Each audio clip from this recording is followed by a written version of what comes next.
अगस्त से कैसा पढ़ा जाए जिससे कि हम कक्षा 12 में 95% प्लस ले आए। आप लोगों को अपना सिलेबस और अपना जो पैटर्न है एग्जाम का वो आप लोगों को अच्छा, आप लोगों को परसेंटेज बढ़ाना है 95 तक पहुंचना है। तो कम से कम फिर ठीक है, अपने शॉर्ट नोट्स साथ साथ बनाते जाओ, चाहे आप हमारी वीडियोस देख के बना रहे हो। नमस्कार प्यारे बच्चों, मैं अली सर आप सभी का बहुत बहुत स्वागत करता हूं। जो हमारे क्लास 12 के बच्चे हैं और वो ये सोच रहे हैं कि सर अगस्त भी शुरू हो चुका है, तो अगस्त से कैसा पढ़ा जाए जिससे कि हम कक्षा 12 में 95% प्लस ले आए। तो इस वीडियो में हाँ तुझे ही कह रहा हूं, तो बिल्कुल सही जगह पे है। तो इस वीडियो में मैं बात करने वाला हूं आप लोगों से कि कैसा वो एक प्लानिंग स्ट्रक्चर हो, किन गलतियों को हमको नहीं करना है और कौन कौन से वो तरीके हैं जिससे यहां तक पहुंचा जाता है। तो सबसे पहले तो अब आप लोगों के पास में बच रहे हैं 6 महीने, यस या नो, और यहां से आप लोगों को अपने रिजल्ट को काफी बेहतर, काफी मजबूत बनाना है, सही दिशा में आपकी अपनी पढ़ाई को ले जाना है। तो इस वीडियो को पूरा देखकर जाइए। सबसे पहली चीज, आप लोगों की जो तैयारी है उसका सही तरीका क्या होना चाहिए। तो सबसे पहले आप लोगों को अपना सिलेबस और अपना जो पैटर्न है एग्जाम का वो आप लोगों को बहुत बहुत बहुत बेहतर तरीके से पता होना चाहिए।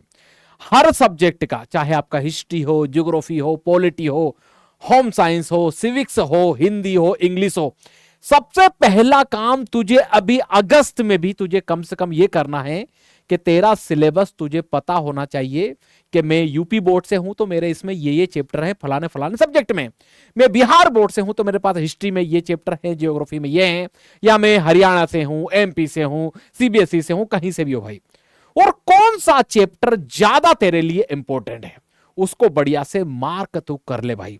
और दूसरी चीज, पिछले 5 साल के क्वेश्चन के पैटर्न को देख, पिछले 5 साल के, चाहे तो फिर बोल रहा हूं तो यूपी बोर्ड से है, बिहार से है, एमपी से है, राजस्थान से है, तुझे अपने बोर्ड के कोई भी क्वेश्चन बैंक खरीद लेना और उसमें क्वेश्चन का पैटर्न देखना कि पहले चैप्टर से कहां किस दायरे में रहकर वो सवाल तुझसे पूछ रहा है।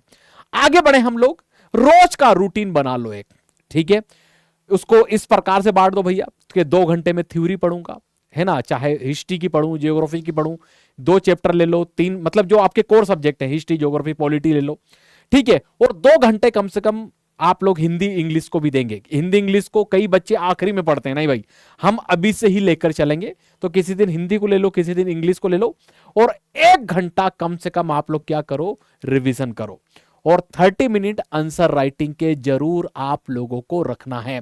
कई बच्चे शिकायत करते हैं, पूछते हैं कि अली सर कितना पढ़ा जाए। वैसे मैं जनरली बोलता हूं कि 3 घंटे तो कम से कम पढ़ना ही है, और अच्छा आप लोगों को परसेंटेज बढ़ाना है 95 तक पहुंचना है। तो कम से कम फिर 5 से 6 घंटे देना पड़ेगा सेल्फ स्टडी को, है कि नहीं।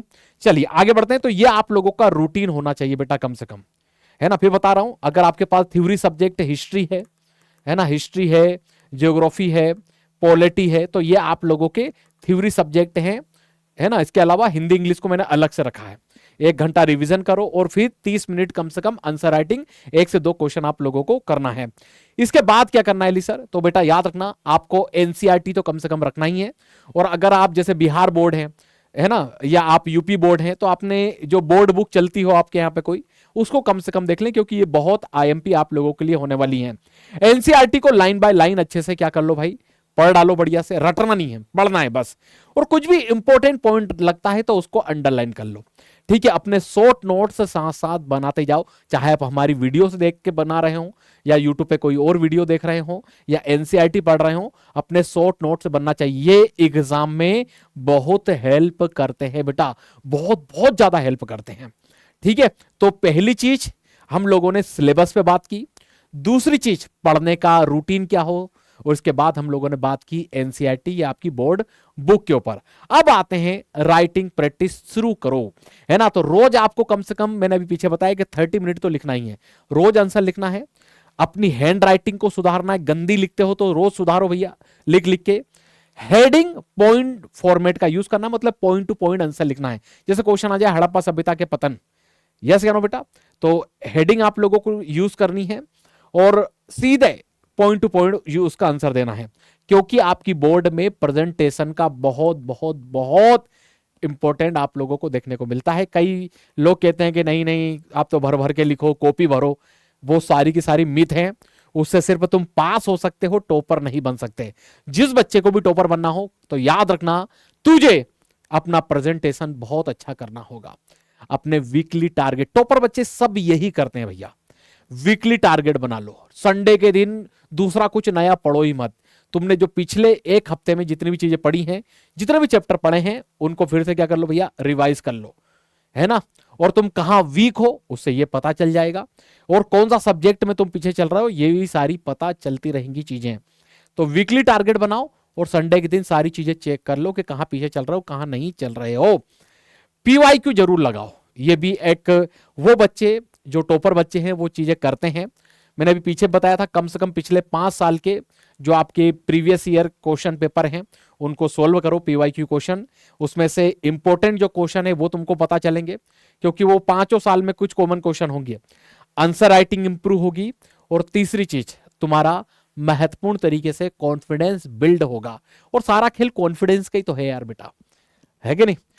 अब जो 12th के बच्चे होते हैं, टॉपर, याद रखना मैं बार बार बीच में कह रहा हूं कि टॉपर वही बनते हैं जो अपने जीवन में निरंतरता रखते हैं, ठीक है, रोज थोड़ा थोड़ा पढ़ते हैं और लास्ट टाइम पर बिल्कुल भी पैनिक नहीं होते हैं। आशा करता हूं कि यह वीडियो आप लोगों को बहुत अच्छी लगी होगी। लगभग ज्यादा आप लोगों को मैंने कोई कठिन मार्ग बताया नहीं है, सरल बातें बताई हैं।